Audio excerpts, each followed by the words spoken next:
कल्पना कीजिए अगर अचानक किसी ने आपके अस्तित्व पर ध्यान ही न दिया हो, तो यही हुआ इस लड़के के साथ। वह भूत बनकर उठा और अब उसे ये पता लगाना है कि उसके साथ क्या हुआ था और दूसरों से बात करने की कोशिश करनी है। हम शुरुआत करते हैं कुछ लोगों के साथ जो एक घर के बाहर खाने की मेज पर बैठे हैं। वे निक का जश्न मना रहे हैं। उसकी माँ भाषण दे रही है और बताती है कि निक के पिताजी लेट हो गए हैं। निक मेज से उठकर चला जाता है। वह एक केक काटने जाता है जिस पर उसका चेहरा बना है। फिर घर में घुसता है और एक स्टूल पर बैठ जाता है और अपने चेहरे पर पिस्तौल तान लेता है, लेकिन गोली चलाने से ठीक पहले वो जाग जाता है। ये सब एक सपना था। अब वो अपनी माँ के साथ नाश्ते पर है और यह एक मजेदार दिखने वाला मुस्कुराता हुआ नाश्ता है एक वयस्क व्यक्ति के लिए। वह अपनी माँ से पूछता है कि क्या उन्होंने लंदन में किसी लेखक के कोर्स के बारे में सोचा है जिसमें वह जाना चाहता है। ऐसा नहीं लगता कि वह इसके समर्थन में है, इसलिए वह अपने नाश्ते पर मुस्कुराहट को गुस्से में बदल देता है। कितना प्यारा है। अब वो स्कूल जा रहा है। स्कूल में उसकी साइकिल पर हम उसे एक बिजनेस एक्सचेंज करते हुए देखते हैं। उसने किसी लड़के के लिए होमवर्क किया था। होमवर्क देने के बाद उसकी गर्लफ्रेंड चुपके से उसके पास आती है और पूछती है कि क्या वह कल रात किसी पार्टी में आएगा, लेकिन वो कहता है कि वह नहीं आ सकता क्योंकि वह व्यस्त रहेगा। अगली बार हम दो लड़कों और एक लड़की को इस लड़के से कुछ पैसे लेने की कोशिश करते हुए देखते हैं। लड़का जाहिर तौर पर उन पर गैंग के लीडर का कर्ज है और उसे चाकू से धमकाता है, लेकिन वो असल में कुछ नहीं करती, सिर्फ उसकी उंगली खरोंचने के अलावा। हम निक की कक्षा में हैं और एक लड़का कक्षा में अपना होमवर्क पढ़ रहा है। शिक्षक ने निक से कहा कि वह कक्षा में सबसे आगे जाता है, मेज पर बैठता है और अपना काम पढ़ता है।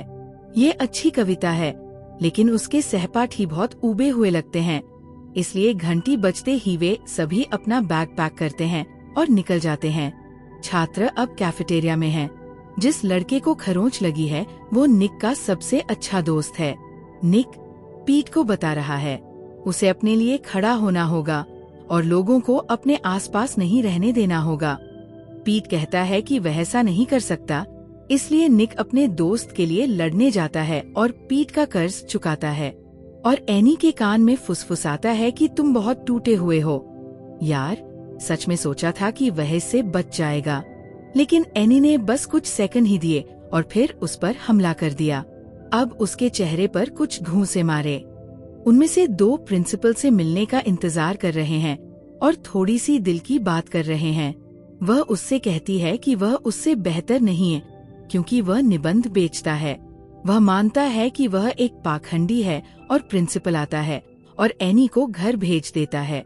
फिर वो निक की ओर मुड़ता है और उससे कहता है कि लॉस्ट सोल्स पर अपना समय बर्बाद करना बंद करो। जैसनी न्यूटन, उसका कोई भविष्य नहीं है, तुम करो, हमें निराश मत करो। वह कहता है और निक का एकमात्र जवाब है कि क्या मैं अभी जा सकता हूँ। फिर हम एनी को घर वापस देखते हैं। उसकी सौतेली माँ ने उसके भाई के लिए खाना नहीं बनाया है, इसलिए वह उससे इस बारे में सवाल करती है, जिससे उसके पिता और सौतेली माँ के बीच बहस हो जाती है। लेकिन एनी ऊपर जाती है और अपने भाई विक्टर के लिए एक सैंडविच बनाती है। विक्टर उससे पूछता है कि क्या वह आज रात बाहर जाएगी और वो हाँ कहती है। आप देख सकते हैं कि निक के घर पर लड़के का मूड बदल जाता है। हम देखते हैं कि पीट आता है और उसे एक लड़की द्वारा पीटे जाने के बारे में चिढ़ाता है। पीट अब उसी पार्टी के बारे में निक से पूछता है और निक कहता है कि वो कल तक वहाँ नहीं आएगा। वह लेखक के कार्यक्रम के लिए लंदन में होगा। उसकी माँ को भी नहीं पता, लेकिन वो वैसे भी जा रहा है। उसके अनुसार वो हमेशा उसे नियंत्रित करने और हर चीज पर नजर रखने की कोशिश करती है, लेकिन वह उसे अब ये मौका नहीं देगा। हम देखते हैं कि एनी अपने प्रेमी मार्कस के साथ एक कार में बैठती है और वे एक ज्वेलरी स्टोर को लूटने के लिए निकल पड़ते हैं। एनी शीशा तोड़ देती है, कुछ ज्वेलरी उठाती है और वापस भागती है, मर्सिडीज जो मार्कस ने अभी चुराई थी।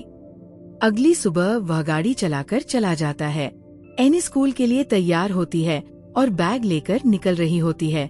मार्कस उसे बैग अपने पास छोड़ने के लिए कहता है, लेकिन वह मना कर देती है और कहती है कि वह इसके बारे में कुछ नहीं करेगा, लेकिन वो वास्तव में कुछ करता है।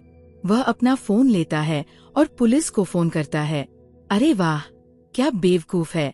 स्कूल में हम देखते हैं कि एनी बैग लेती है और उसे अपने लॉकर में रख देती है। जब वो अपना लॉकर बंद करती है तो वह पीट को उसे घूरते हुए देखती है। कुछ मिनट बाद पुलिस आ जाती है। वह अपना लॉकर खोलती है और बैग में जौहरी को ढूंढती है। वह उसे ले जाती है। वह स्टेशन से मार्कस को फोन करती है और उसे अपडेट देती है। वह पूछता है कि क्या उसे कुछ पता है कि उन्हें कैसे पता चला, और वह कहती है कि उसे पता है और वह इसका ध्यान रखेगी। क्या तुम्हें पता है? कॉल के बाद वो स्टेशन से निकल जाती है और उस व्यक्ति से बदला लेने के लिए तैयार हो जाती है, जिसके बारे में उसे पूरा यकीन है कि वह उसे बता देगी। अब हम पीट को निक को अलविदा कहते हुए देखते हैं। वे गले मिलते हैं और निक घर जाता है, जहां उसकी माँ को उसके लंदन जाने के टिकट के बारे में पता चल गया है। एयरलाइन ने फोन करके बताया कि उसकी उड़ान का समय बदल दिया गया है। वह उससे इस बारे में बात करती है। वह माफी मांगता है और कहता है कि वह उससे इस बारे में बात करने की कोशिश कर रहा था, लेकिन उसने बताया कि उसे हफ्तों से ये बीमारी है, इसलिए वह जाने वाला था, चाहे वह कुछ भी कहे। लेकिन वो हैरान है। वो बिना कुछ कहे बस चला गया। वह कहती है उसे ऐसा लग रहा है जैसे वह किसी अजनबी के साथ रह रही हो। निक अब अपने कमरे में है। जाने की तैयारी करते हुए वह एक घड़ी लेता है और उसे अपनी जेब में रखता है। तभी हम देखते हैं कि पीट तेजी से चल रहा है और धमाका, कोई आदमी आता है और उसे घूंसा मारता है। कहीं से भी नहीं। ये एनी के लोग हैं जो उसेनी के पास ले जाते हैं। वह सोचती है क्या ये वही है जिसने उसे पढ़ा है, इसलिए वो उसे पीट रही है और कोशिश कर रही है कि वह उससे कुछ ऐसा कबूल करवाए जो उसने नहीं किया है। ये यातना उसके लिए असहनीय है, इसलिए वो कहता है कि वह उसे बता देगा। ये किसने किया? लड़के, अब तुम किसे फंसाने वाले हो? जवाब उसका सबसे अच्छा दोस्त निक है। खैर, तुम्हें बस उसका तर्क समझना होगा। ऐसा नहीं है कि वह कोई सांप या कुछ और है। उसे बस उम्मीद थी कि निक अब तक देश छोड़ चुका होगा और एनी के पास पीटने के लिए कोई नहीं होगा।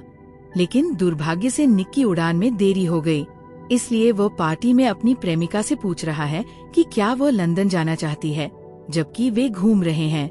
निक उसे टिकट देता है और कहता है कि अच्छा समय बिताओ।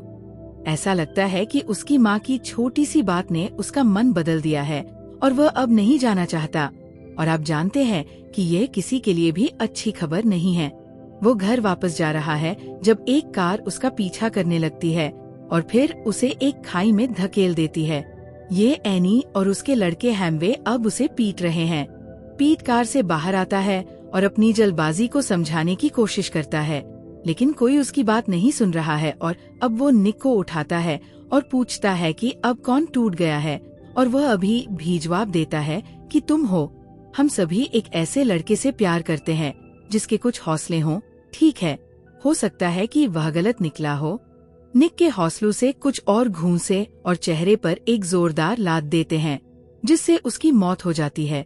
इसलिए वे जाते हैं और इस प्रक्रिया के दौरान उसके शरीर को एक गड्ढे में फेंक देते हैं। निक की घड़ी गिर जाती है, लेकिन किसी को पता नहीं चलता। मैं पीट को पहले माफ कर सकता था, लेकिन अब नहीं। तुम खुद को कैसे इस बात का हिस्सा बनने दोगे कि वह तुम्हारा बसे अच्छा दोस्त है, जो वैसे भी जोर जोर से रो रहा है। एनी घर जाती है और मार्कस से कबूल करती है। वो उसे बताती है कि उसने उस आदमी की ताली बजाई जिसने उसे धोखा दिया था, और आप मार्कस के चेहरे पर सदमे को देख सकते हैं, क्योंकि वह अच्छी तरह जानता है कि वो व्यक्ति नहीं था जिसने उसे धोखा दिया था। अब वो उससे पूछ रहा है कि क्यों वह उसके पास आई। तुम्हें पता है कि मैं पैरोल पर हूँ, एन्यूस ने पूछा और उसे दूर भेज दिया। वो खुद को ठगा हुआ महसूस कर रही है। ठगा हुआ? रुको, जब तक तुम्हें पता न चले कि वही है जिसने तुम्हें धोखा दिया है। वह उसकी कार्यशाला में कुछ सामान तोड़ देती है, उसे व्यंग्यात्मक चुंबन देती है और फिर अगली सुबह जल्दी चली जाती है। हम उसे पिछली रात के अपने कपड़े जलाते हुए देखते हैं। आपको यकीन नहीं होगा कि हम आगे क्या देखते हैं। निक जंगल से बाहर निकलता है बिना किसी चोट के, इतना साफ और ताज़ा कि वह स्कूल जाता है और कक्षा में बैठता है। लेकिन बात यह है कि कोई उसे देख नहीं सकता। वह कैसे दृश्य है, संबंधित है, इसलिए किसी को पता नहीं चलता कि वह कक्षा में है, जबकि वह वही बैठा है और सुन सकता है जो कुछ भी वे कह रहे हैं। वे उस मौके का इस्तेमाल उसके बारे में कुछ बातें अपने दिल से निकालने के लिए करते हैं, यहाँ तक कि उसकी प्रेमिका के बारे में भी। वह उसे दिखावा करने वाला कहती है और कहती है कि वह हमेशा खुद को महत्वपूर्ण महसूस कराने की कोशिश करता है। तुम इन लड़कियों पर भरोसा नहीं कर सकते। फिर से उसके सबसे अच्छे दोस्त ने भी उसे धोखा दिया है, इसलिए असल में किसी पर भरोसा मत करो भाई। पहले तो उसे लगता है कि वे सिर्फ उसके साथ खिलवाड़ कर रहे हैं, लेकिन फिर वह एक किताब लेता है, उसे शेल्फ पर फेंक देता है, में से उठता ही नहीं। फिर वह प्रिंसिपल के कार्यालय में अपनी माँ को फोन करने के लिए टेलीफोन पर जाता है। वो अपने प्रिंसिपल के बिल्कुल सामने है, लेकिन प्रिंसिपल उसे नहीं देख पा रहे हैं। यह आदमी जॉन सीना ही होगा। फिर वह अपनी माँ को आवाज लगाता है। वह सुन सकती है कि वह जासूसों से उसके बारे में बात कर रही है, लेकिन वह उसे सुन नहीं पा रही है। वह अब घर भाग रहा है। रास्ते में वह किसी से टकरा जाता है। स्कूल के गलियारे में एक कार उसे टक्कर मार देती है, एक ट्रक उसे कुचल देता है, लेकिन असल जिंदगी में कुछ नहीं होता। वो घर पहुंचता है और अपने घर के चारों ओर जासूसों को देखता है जो उसे ढूंढने की हर संभव कोशिश कर रहे हैं। वह अपनी माँ को उसके दुख से मुक्त करने की कोशिश करता है, उसे ये बताकर कि वह मर चुका है, लेकिन बेशक वह उसे अब सुन नहीं पा रही है। वह बस सड़कों पर भटक रहा है। यार, अगर मुझे पता चल गया तो था दृश्य। मैं सड़कों पर घूमने से कहीं ज्यादा कर रहा होता। वैसे भी जासूस ब्रायन और केट अपनी जांच में आगे बढ़ रहे हैं। उन्होंने प्रिंसिपल से बात की, जिन्होंने उन्हें बताया कि निक का एनी से झगड़ा हो गया था, इसलिए वे एनी के घर गए। जाहिर है ब्रायन एनी को तब से जानता था जब वो छोटी थी, क्योंकि उसके पिता एक पुलिस वाले हुआ करते थे। वे छत पर हैं और एनी से पूछ रहे हैं कि वो क्या कर रही थी कल रात, और निक वहाँ है उसके झूठ पर नजर रखने के लिए। लेकिन उसे ये भी पता चलता है कि एनी ने उसे थप्पड़ मारा क्योंकि उसे लगा कि उसने उसकी जासूसी की है। वह उसे छत से नीचे फेंक देता है, लेकिन आप जानते हैं कि ये काम नहीं करता। जासूस एक खोज दल को जंगल में ले जाते हैं जहाँ निक का शव फेंका गया था, और एनी पीट को फोन करती है और उसे वहाँ आने के लिए कहती है। निक ये सुनता है और उसे बहुत उल्टी आती है। वह अब अपने कमरे में है और वह अपनी माँ को आते और उसके सामान को देखते हुए देख सकता है। वह उसकी लिखी एक कविता पढ़ रही है और वह पढ़ रहा है उसके साथ। उसका पालतू पक्षी उसके साथ दृश्य स्वर्ग में शामिल हो जाता है। वह उसे अपने हाथों में पकड़ता है और कुछ सेकंड बाद वह गायब हो जाता है। यह उसके लिए एक रहस्योद्घाटन है। वह कहता है कि मैं जिंदा हूँ, और वह सीधे जहाँ उसका शव फेंका गया था वहाँ दौड़ता है। वह कोशिश कर रहा है खोज दल से उसे ढूंढवाने की, लेकिन उसे इंसानों के साथ ज्यादा सफलता नहीं मिल रही है। हालांकि कुत्ते को पहले ऐसा लग रहा था कि वह निक को देख सकता है, लेकिन वह उस आखिरी पल में मुड़ गया जब कुत्ते ने निक की घड़ी ढूंढने में मदद की। हालांकि अब पीटरेनी और बाकी गिरोह को रिपोर्ट कर रहा है। उसे लगता है कि वे जल्द ही पकड़े जाएंगे, इसलिए वो कहता है कि वह पुलिस को रिपोर्ट करने जाएगा, और वो उससे कहता है कि अगर उसने रिपोर्ट की तो वह जेल जाएगा। मैं भी इस बीच वहाँ हूँ। निक वहाँ है, सब कुछ सुन रहा है। एनी अब चुपके से अपने घर में वापस आ जाती है और वह अपना सामान समेटकर भागने की कोशिश कर रही है। विक्टर जागता है और पूछता है कि क्या वह जाएगी और माँ की तरह कभी वापस नहीं आएगी। उफ, ये बहुत दुखद है।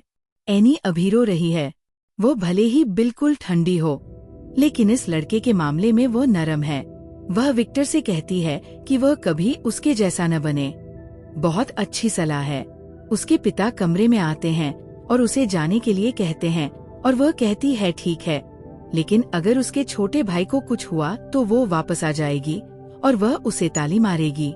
वो घर से निकल जाती है और निक फिर से अपना एकालाप करता है और उसे बताता है कि उसका परिवार कितना भयानक है।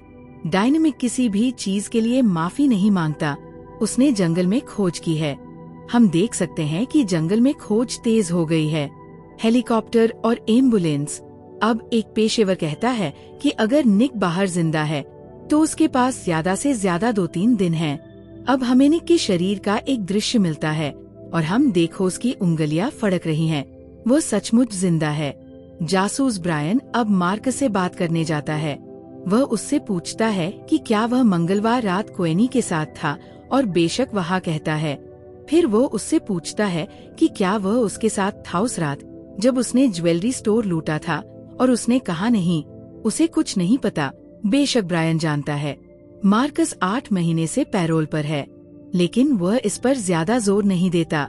वह बस अपना कार्ड छोड़ देता है और मार्कस से कहता है कि अगर वह एनी को देखे तो उसे फोन करे, क्योंकि वह उससे उसके स्कूल में एक गुमशुदा व्यक्ति के बारे में बात करना चाहता है। आखिरकार ब्रायन ये सुनिश्चित करता है कि वह मार्कस को बताए कि उसे ठीक उसी कार ब्रांड का पता है जो उसी रात चोरी हुई थी, जिस रात ज्वेलरी स्टोर लूटा गया था। निक अब अपनी माँ को बता रहा है कि उसे कैसे पता है कि यह उसके लिए कुछ नहीं बदलेगा, क्योंकि वह हमेशा सब कुछ नियंत्रण में रखती है। वह उस पर चिल्ला रहा है, उसे हिला रहा है, उसकी मेज पर रखी हर चीज बिखेर रहा है, यहाँ तक कि खिड़की से एक कुर्सी भी फेंक रहा है। लेकिन जाहिर है ऐसा कुछ भी नहीं। कुछ ही पल बाद ऐसा होता है कि उसकी माँ टूट जाती है और रोने लगती है। वह सचमुच रो रही है और निक का नाम पुकार रही है। पीट बारिश में टहल रहा है जब मार्कस कहीं से आता है और उसे पकड़ लेता है और उसकी छाती पर बंदूक तान देता है। मार्कस पीट को बताता है कि पुलिस उसका पीछा कर रही है और वह उसे जंगल में ले जाता है, और पीट उसे बताता है कि अगले दिन लाश कहाँ फेंकी गई थी। मार्कस एनी को किसी जगह पर बुलाने की कोशिश करता है ताकि वह उसे ताली बजा सके, लेकिन उसे कुछ शक होता है, इसलिए वह पीट को बुलाती है और उसे जाने के लिए कहती है। पीट जाता है और जासूस केट उसका पीछा करती है। निक उसे जगाने की पूरी कोशिश करता है और देखो, पीट अब पुल पर उन 2 लोगों के साथ है, जबकि एनी दूर से देख रही है। लेकिन तभी मार्कस उसके पीछे से आता है और उसकी पीठ पर बंदूक तान देता है। वह उसे पुल पर ले जाता है जहां बाकी लोग हैं और पीठ से कहता है कि घर जाओ। वो घर भाग जाता है। तुम जा सकते हो। देखो, वह कितना शुक्रगुजार था कि उसे जाने के लिए कहा गया। मार्कस कहता है कि उन्हें जल्दी चलना होगा क्योंकि पीट का पीछा किया जा रहा है, और ठीक है, लेकिन अब बहुत देर हो चुकी है। पुलिस यहाँ पहले से ही है। एनी फिर मार्कस से एक बंदूक लेती है और उसे पुलिस पर तान देती है, लेकिन वे अब घिरे हुए हैं। एनी एक जबरदस्त उत्तरजीवी है। वह बाहर निकलने और पीटर से बचने में कामयाब हो जाती है। पार्कर को बहुत गर्व होगा जब वो भाग रही होगी। निक चिल्लाता है, वे तुम्हें पकड़ लेंगे। एनी और ऐसा लगता है जैसे उसने उसे सुन लिया, क्योंकि वह पलटकर कुछ चिल्लाती है। तो निक कहता है, उसने मुझे सुना है। वह एक क्लब जाती है और एक अंगूठी बेच देती है जो मार्कस की थी। उसके पैसे देने के बाद वह वही रुकती है और थोड़ा नाचती है।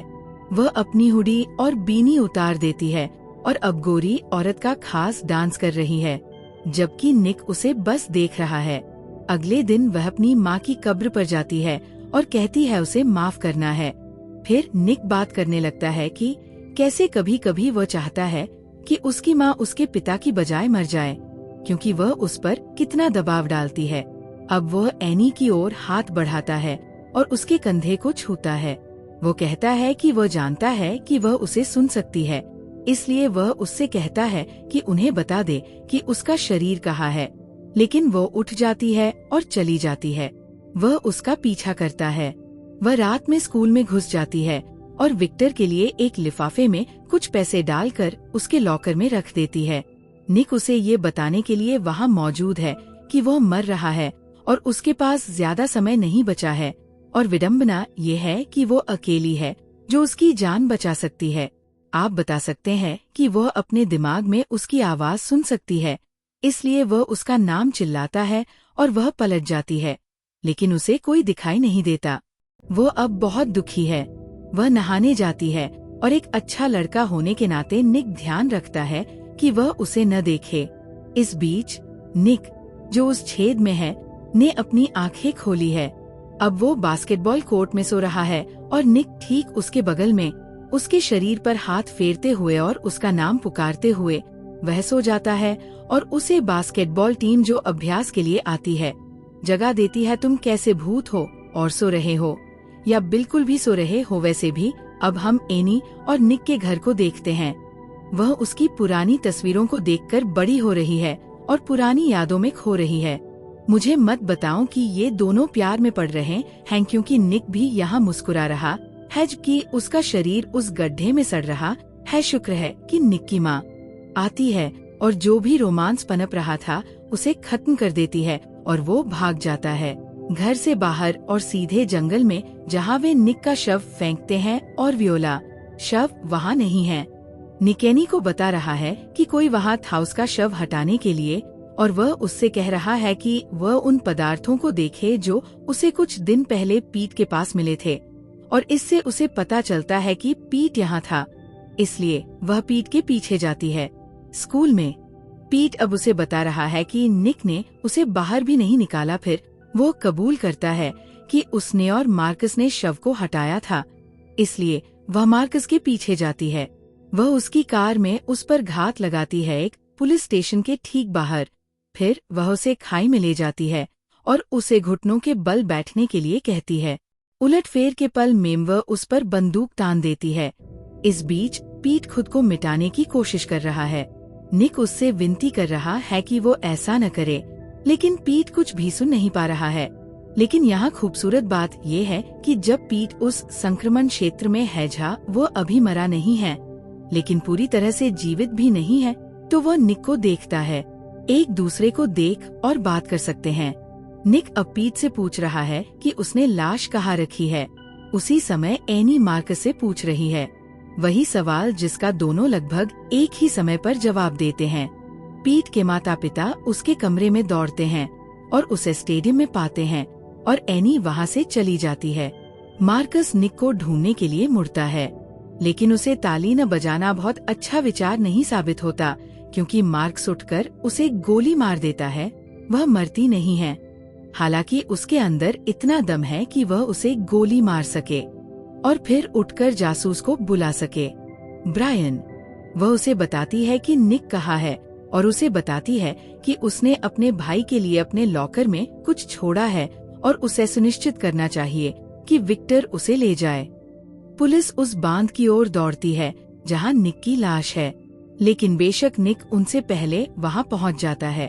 उसे अपनी लाश मिलती है और वो अब खुद को छू रहा है। अरे नहीं, उस तरह से नहीं। वह अब अपनी लाश के साथ है, लेकिन तुम्हें पता है कि वो खुद को नहीं बचा सकता। लानत है, दरवाजे खुल गए हैं और निक डूब रही है। केट ने दरवाजे बंद करने के लिए कहा और अब पुलिस निक को ढूंढ रही है। ब्रायन उसे ढूंढ लेता है और वे सब दौड़ पड़ते हैं। वह सचमुच जिंदा है। वे उसे एम्बुलेंस में ले जाते हैं और एनी वहाँ मौजूद है। वह बहुत दूर से देख रही है। उसे अभी भी खून बह रहा है। वह अपनी कार में बैठ जाती है और कुछ देर के लिए बेहोश हो जाती है। शाम को एक पुलिस वाले ने उसे जगाया, जो उसे कार से नीचे उतरने के लिए कहता है, लेकिन वो नहीं उतरती और बस गाड़ी चलाकर चली जाती है। जैसा कि उम्मीद थी, वे उसका पीछा करना शुरू कर देते हैं। अस्पताल में निक की माँ देख रही है कि डॉक्टर उसे बचाने की कोशिश कर रहे हैं। बेटा, पुलिस आखिरकार एनी को घेर लेती है और उन सब ने उस पर बंदूकें तान दी है, लेकिन उसे अपने दिमाग में निक की आवाज सुनाई देती है। वह कह रही है कि मुझे तुम्हारी जरूरत है एनी, मुझे तुम्हारी जरूरत है, और उसे बस इतना ही ईंधन चाहिए था। वह एक्सीलेटर दबाती है और गाड़ी चलाती है। पुलिस की नाकाबंदी को पार करते हुए वह किसी जगह पहुंचती है। कार वहीं छोड़ देती है और पैदल मुड़ती है। वह कहाँ जाए? अस्पताल। जाहिर है, निक निर्देश देता है उसे जहाँ उसके शरीर का ऑपरेशन हो रहा है। वो वहाँ पहुँचती है और निक की माँ कहती है कि तुम्हें कुछ हिम्मत है। जैसे ही वह उसे देखती है, निक शांति बनाने की कोशिश करता है, लेकिन तुम्हें पता है माँ, तुम्हें सुन नहीं सकती, इसलिए एनी को यह सब खुद ही करना पड़ता है। वह कहती है कि उसे बस निक से बात करनी है। लेकिन निक की माँ उसके चेहरे पर एक थप्पड़ मारती है और फिर वह उसे बताता है कि निक यहाँ वो उसे महसूस कर सकती है और सुन सकती है। वह जानती है कि वह क्या चाहता है। बेशक वह उस पर विश्वास नहीं करती, इसलिए निक के निर्देश पर एनी निक की माँ को उस समय के बारे में बताती है जब वह उसके कमरे में उसकी कविताएं पढ़ रही थी और वह उसके साथ था। फिर वह अब एनी से पूछती है कि वह क्या चाहती है और एनी कहती है कि उसे बस निक से मिलना है, वह उसकी मदद कर सकती है। लेकिन उसकी माँ मना कर देती है। एनी उसे अपनी बंदूक थमा देती है और कहती है कि वह जानती है कि वह उसे वापस ला सकती है। वह आखिरकार उसे अंदर जाने देती है। एनी अब निक के शरीर पर अपनी उंगलियां फेर रही है। वह उससे माफी मांगती है और उससे विनती करती है कि वह न जाए। वह उसे उतार देती है हार जो कभी उसकी माँ का था और उसे उसके हाथ में रख देती है जब वह उसके साथ बिस्तर पर बैठ जाती है और उसके साथ चिपक जाती है। जब वह ऐसा करती है तो अदृश्य निक गायब हो जाता है और असली निक जाग जाता है और एनी का नाम पुकारता है।